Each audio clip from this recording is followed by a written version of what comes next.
नमस्कार, सुलगता सवाल में आपका स्वागत है। मैं हूं आपके साथ पूजा। मोदी के खिलाफ जहर उगलने साजिश रचने वाले बीबीसी की धज्जियां उड़ गई हैं।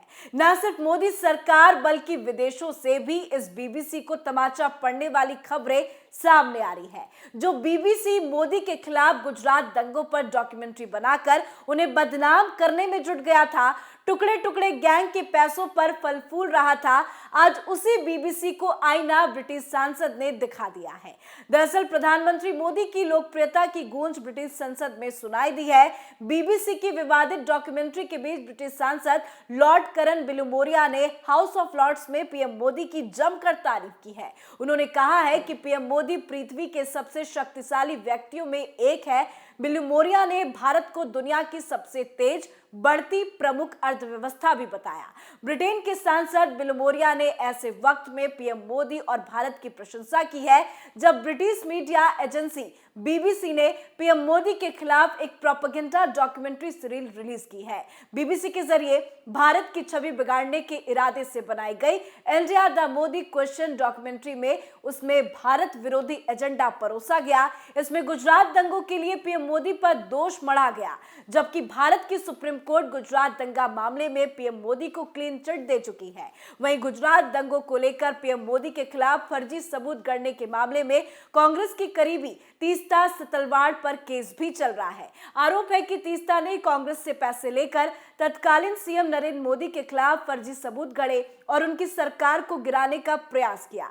लेकिन इस सच्चाई को छुपाने के लिए इस बीबीसी ने कांग्रेस के पैसों पर मोदी को बदनाम करने का एजेंडा सेट कर लिया, जिस पर एक बार इसी के देश से इसके मुंह की खानी पड़ी है। अब सरकार के इन कथित डॉक्यूमेंट्री पर तो बैन लगा दिया गया, लेकिन उससे भी पहले इस बीबीसी को भारत में बैन करना चाहिए था।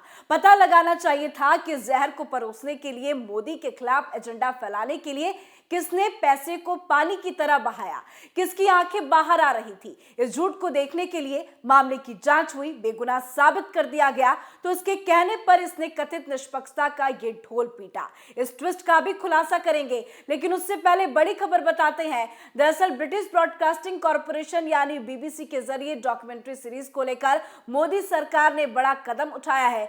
सरकार ने प्रधानमंत्री नरेंद्र मोदी से संबंधित इस डॉक्यूमेंट्री सीरीज के ट्वीट और यूट्यूब लिंक वीडियो को ब्लॉक करने के आदेश दिए हैं। ट्विटर और यूट्यूब से ये वीडियो और लिंक हटाया जा चुका है। बताया गया है कि यूट्यूब वीडियो के लिंक वाले 50 से ज्यादा ट्वीट्स को ब्लॉक किया गया। इससे पहले विदेश मंत्रालय के प्रवक्ता अरिंदम बागची ने बीबीसी की सीरीज को झूठे नैरेटिव और प्रोपेगेंडा का हिस्सा बताया था, जिससे इस बीबीसी पर तमाम सवाल सुलग रहे हैं।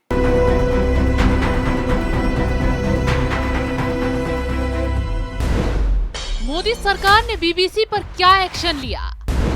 किसने मोदी विरोधी एजेंडे के लिए बीबीसी को फंडिंग की? ब्रिटेन से ही कैसे पड़ा बीबीसी को तमाचा? क्या भारत में बीबीसी पर लगेगा बैन? बता दें कि बीबीसी ने इंडिया द मोदी क्वेश्चन शीर्षक से 2 पार्ट में एक नई डॉक्यूमेंट्री सीरीज बनाई है। ये सीरीज गुजरात में 2002 में हुए दंगों पर आधारित है। तब नरेंद्र मोदी राज्य के मुख्यमंत्री थे।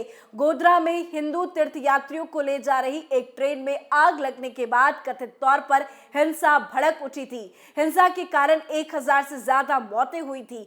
सूचना और प्रसारण मंत्रालय ने बीबीसी डॉक्यूमेंट्री के पहले एपिसोड को चलाने वाले कई यूट्यूब वीडियो को ब्लॉक करने के निर्देश जारी किए हैं। वहीं विदेश मंत्रालय, गृह मंत्रालय और आईबी ने डॉक्यूमेंट्री की जांच की और बीबीसी सीरीज को लोगों के बीच नफरत, सुप्रीम कोर्ट के अधिकार और विश्वसनीयता पर आक्षेप लगाने के प्रयास के रूप में माना। सूचना और प्रसारण मंत्रालय के सलाहकार कंचन गुप्ता ने ट्वीट किया और अपडेट शेयर किया और उन्होंने लिखा है कि बीबीसी का घिनौना प्रचार भारत की संप्रभुता और अखंडता को कमजोर करता पाया गया और इसमें विदेशों के साथ भारत के मैत्रीपूर्ण संबंधों के साथ साथ देश के भीतर सार्वजनिक व्यवस्था पर प्रतिकूल प्रभाव डालने की क्षमता थी।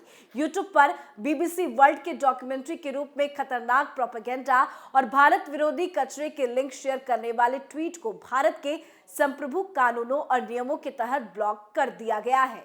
डॉक्यूमेंट्री देखने वाले अधिकारियों के मुताबिक फिल्म को भारत के सुप्रीम कोर्ट के अधिकार और विश्वसनीयता पर आक्षेप लगाने, विभिन्न भारतीय समुदायों के बीच विभाजन करने और भारत में विदेशी सरकारों के कार्यों के बारे में निराधार आरोप लगाने के प्रयास के रूप में देखा गया था।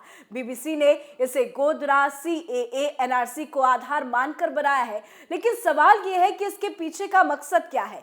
तो सुनिए, अंग्रेज राहुल की रहनुमाई करते हैं और राहुल अंग्रेजों की, दोनों में ज्यादा अंतर नहीं है। ये सब लूटने वाला गैंग है जिसने देश को लूटा, अब मोदी को बदनाम करने में लगे हैं। इसमें कांग्रेस हो, वामपंथी हो और या फिर ये अंग्रेज हो, इन सब ने भारत को लूटा है और ये सब एक साथ खड़े हैं। इनके पास कोई और मुद्दा है नहीं तो फिर से 2002 को उठा कर ले आए, लेकिन ये 2002 की हकीकत नहीं है, ये हकीकत है 2014 की। जैसे पूरा विपक्ष, आंदोलन जीवियों का गैंग, कथित धर्मनिरपेक्षों का गैंग, भारत में डरे हुए मुसलमानों का गैंग, बॉलीवुड गैंग, सब एक छत के नीचे आ गए थे मोदी को रोकने के लिए।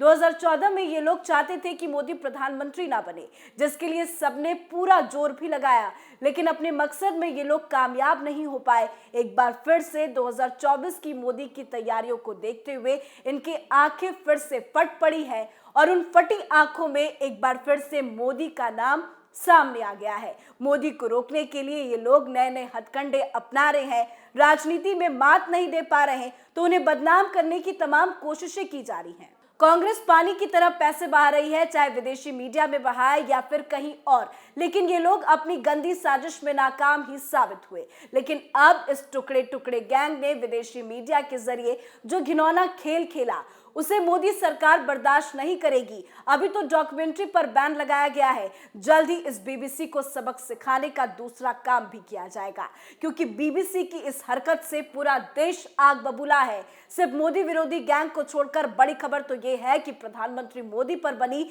बीबीसी की डॉक्यूमेंट्री की पूर्व न्यायाधीशों, पूर्व नौकरशाहों और पूर्व सैनिकों के एक समूह ने आलोचना की है। 300 से ज्यादा लोगों ने बीबीसी को सबक सिखाया है। उन्होंने डॉक्यूमेंट्री को एक देशभक्त के खिलाफ प्रेरित आरोप पत्र करार दिया है। उन्होंने दावा किया है कि यह भारत में पिछले ब्रिटिश साम्राज्यवाद का मूल रूप है, जो खुद को हिंदू मुस्लिम तनाव को पुनर्जीवित करने के लिए न्यायाधीश और जूरी दोनों के रूप में स्थापित करता है। ये ब्रिटिश राज की फूट डालो और राज करो की नीति की उपज है, तो इसके खिलाफ एक्शन होना चाहिए। ऐसी सोच को उठाने से पहले ही दफना देना चाहिए। अब बीबीसी के एंड का वक्त आ गया है। मोदी को तोड़ने की कोशिश करने वाला बीबीसी अब खुद टूटने वाला है। सुलगता सवाल में आज के लिए फिलहाल इतना ही। कल एक बार फिर एक नए मुद्दे के साथ हाजिर होंगे, तब तक देखते रहिए कैपिटल टीवी। नमस्कार।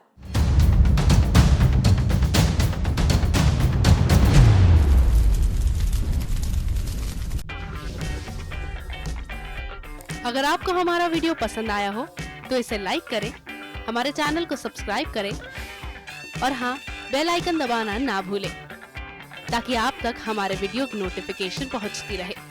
आप अपना सुझाव हमें कमेंट बॉक्स में दे सकते हैं। हमारे साथ जुड़ने के लिए शुक्रिया।